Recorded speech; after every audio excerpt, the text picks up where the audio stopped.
Alors, nous sommes donc le lendemain du second tour et maintenant on peut tirer quelques leçons. Alors tout le monde dit qu'il n'y en a pas à tirer parce que ce second tour, qui était entièrement prévisible, a beaucoup nui à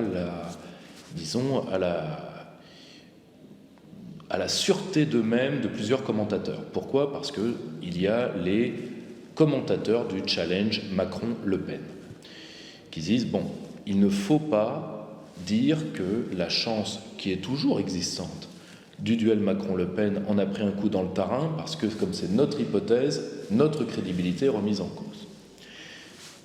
En réalité, la grève civique, parce que c'est une grève civique qui a affecté non pas uniquement les électeurs du Rassemblement national à plus de 60%, mais également ceux de la France insoumise, était entièrement prévisible parce qu'elle avait déjà eu lieu au municipal. Alors on a dit c'est l'effet du Covid. Néanmoins, il y a eu un signe avant-coureur dans les élections partielles où, en pleine circo mariniste face à LREM, 2 semaines avant les régionales, le Front National est écrasé et a contre un peu plus de 35 contre un peu moins de 65. Plus les élections de l'Oise, là encore législative partielle, où face à LR, dans la circo qui était la circo d'assaut, le Rassemblement national fait 20 et LR fait 80. Au passage, sous Florian Philippot, quoi qu'on en pense, le front n'était plus battu de cette manière-là. 80-20, c'est énorme. C'est un score qui nous ramène à autant de Le Pen perd. Bon. Donc, c'est une grève civique qui a de multiples facteurs. Premièrement, nous n'avons pas encore évalué les dégâts psychologiques des confinements sur les populations. Deuxièmement, on parle à raison du problème de représentativité de nos institutions. Il n'est pas unique. Le vrai souci est l'effectivité de la décision publique. Aujourd'hui, quel que soit le parti voté, il n'y a aucun changement de ligne, donc le vote devient superflu. C'est pour ça que la politique va se jouer dans d'autres cénacles. Elle peut se jouer dans la rue, elle peut se jouer ailleurs. Pourquoi ça a particulièrement démobilisé les classes populaires, qui sont les classes populistes, et c'est normal, parce que ces classes qui ont déjà vécu les gilets jaunes, le confinement, et qui ont vu à quel point leur propre leader les avait trahis, par européanisation pour Marine Le Pen, par indigénisation par M. Mélenchon, c'est-à-dire que vous avez un double phénomène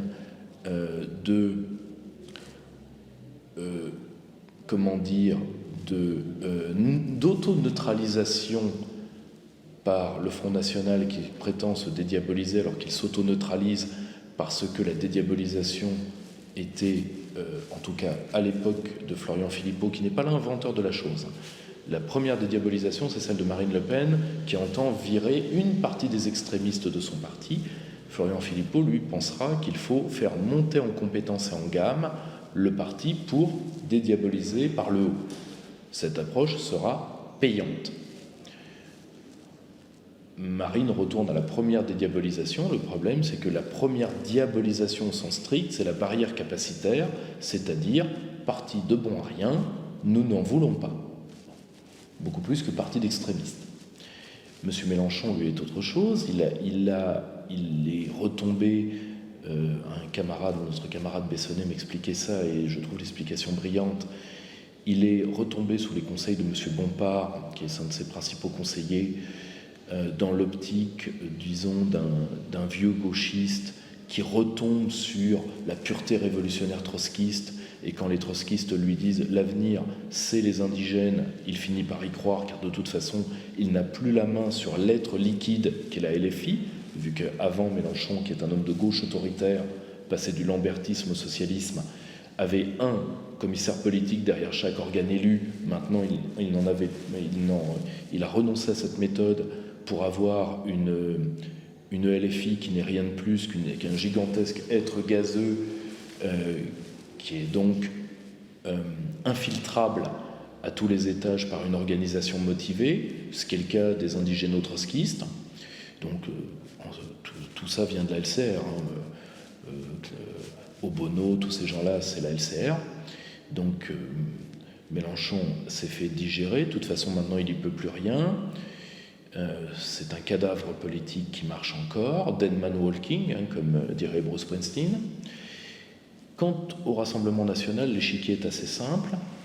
La ligne identité sans souveraineté, c'est lamentablement vautré, ce qui est tout à fait normal. Elle ne parle pas à toute une partie de la jeunesse qu'elle ne représente pas. Dans un contexte général de démission civique de la jeunesse, vu que les plus jeunes sont les vaches à lait des boomers en France, point 1. Point 2,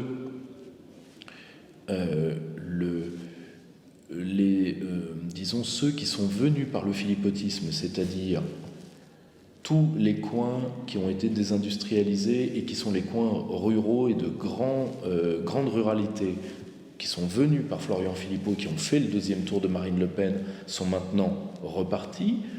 À titre personnel, dans la liste à laquelle j'ai participé, nous avons fait un bon score qui est entre 7 et 8%. Le vin qui est aux alentours de 7, avec des pointes quasiment inexplicables. Il y a des communes où on a fait 20, on a fait 20%. Quoi. Et pourquoi ? Parce que c'est la grande ruralité et les coins qui ont été détruits par l'Union européenne.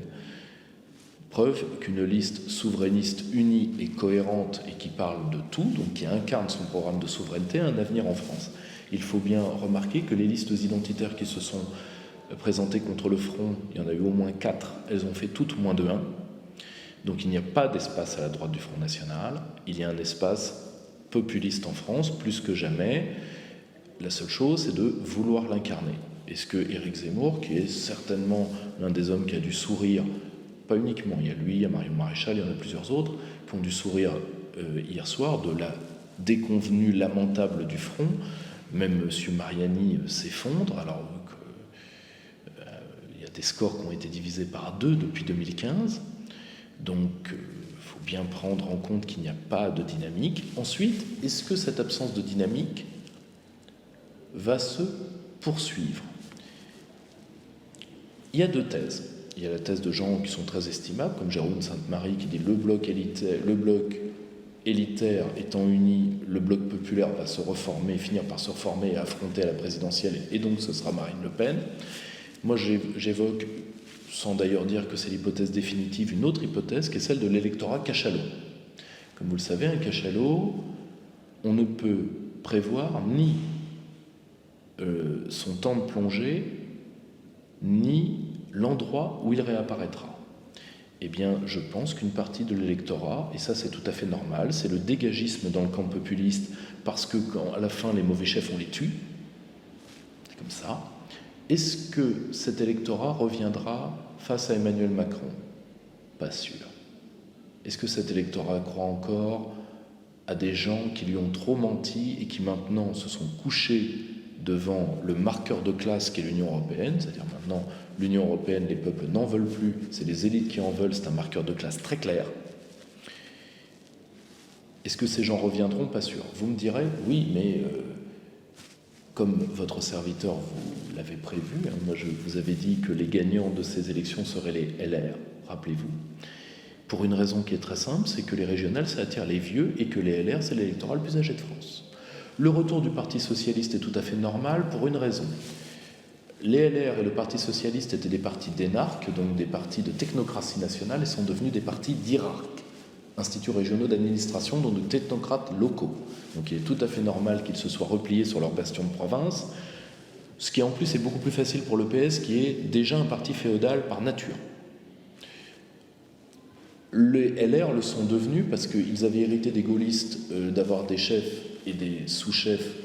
Le problème, c'est que quand vous avez Laurent Wauquiez, Xavier Bertrand et Valérie Pécresse, la notion de chef devient tout à fait relative. Vous me direz, au moins l'avantage, c'est qu'Emmanuel Macron ne s'est pas enraciné, et donc que nous pourrons nous débarrasser de lui. Je pense que c'est méconnaître ce qu'est fondamentalement le macronisme. Il suffit qu'Emmanuel Macron prenne la statue du commandeur et arrive devant ses ouailles en disant « Vous, vendu, pourri, troisième couteau, faiseur de sandwich, apporteur de café, vous qui êtes les fonds de sauce et de bidet de la vie politique française, venez à moi. » Vous savez, un peu comme la statue de la liberté, venez à moi, les oubliés, les pauvres, etc. Et dans la minute, Emmanuel Macron a un nouveau parti. Je vous rappelle que c'est comme ça qu'est né En Marche, grâce à monsieur Jouyet. Vous me direz, Jouyet a été liquidé par le président, c'est la première chose qu'il a fait, hein, comme on liquidait les architectes des pyramides. Oui, mais pour ce genre de base œuvre, on trouve toujours quelqu'un. Et monsieur Colère, Alexis Colère, dont l'ombre méphitique est toujours dans le coin, fera tout à fait l'affaire. Surtout si, comme certains de mes antennes me le disent, Emmanuel Macron fait appel à des cadors de bidet, je pense à monsieur Estrosi par exemple, qui ne rêve que de ça, et qui deviendrait le recruteur du nouvel En Marche de centre droit. Rappelez-vous la sociologie du premier En Marche, gagnant au loto, second couteau du Parti socialiste, énarchie de droite. L'énarchie de droite est toujours là. Les seconds couteaux seront ceux des Républicains qui, de toute façon, n'auront pas assez de gamelles pour faire vivre tout le monde, sauf à une percée de Xavier Bertrand Imperator, dont nous ne voyons quand même pas les prémices à l'instant T, sauf si les mandataires d'Emmanuel Macron finissent par le laisser tomber. Tiens, quelqu'un a marqué. Et Emmanuel Macron est donc dans une posture qui n'est pas une posture désavantagée. C'est normal qu'un parti hors sol ne s'enracine pas. Celle qui l'est beaucoup moins, c'est Marine Le Pen. Parce que si un candidat populiste décidé, et le nom d'Éric Zemmour est sur toutes les lèvres, venait à le vouloir, Marine Le Pen a tellement coalisé, surtout à l'approche d'un congrès du Front National qui s'annonce très houleux, de haine sur sa personne, qu'il n'est pas interdit de penser qu'une candidature populiste, cela dépend de la ligne qui serait prise, car une ligne que je qualifierais d'européano- et germano-servile, de toute évidence, ne convainc pas. Et une ligne tout sécuritaire, alors que nous sortons d'une des seules crises sociales et sociétales où l'immigration n'a pas joué de rôle énorme, qui est la crise du Covid. D'ailleurs, nous n'en sortons pas. Nous sortons la tête de l'eau pour qu'on nous y replonge, est une erreur d'analyse majeure.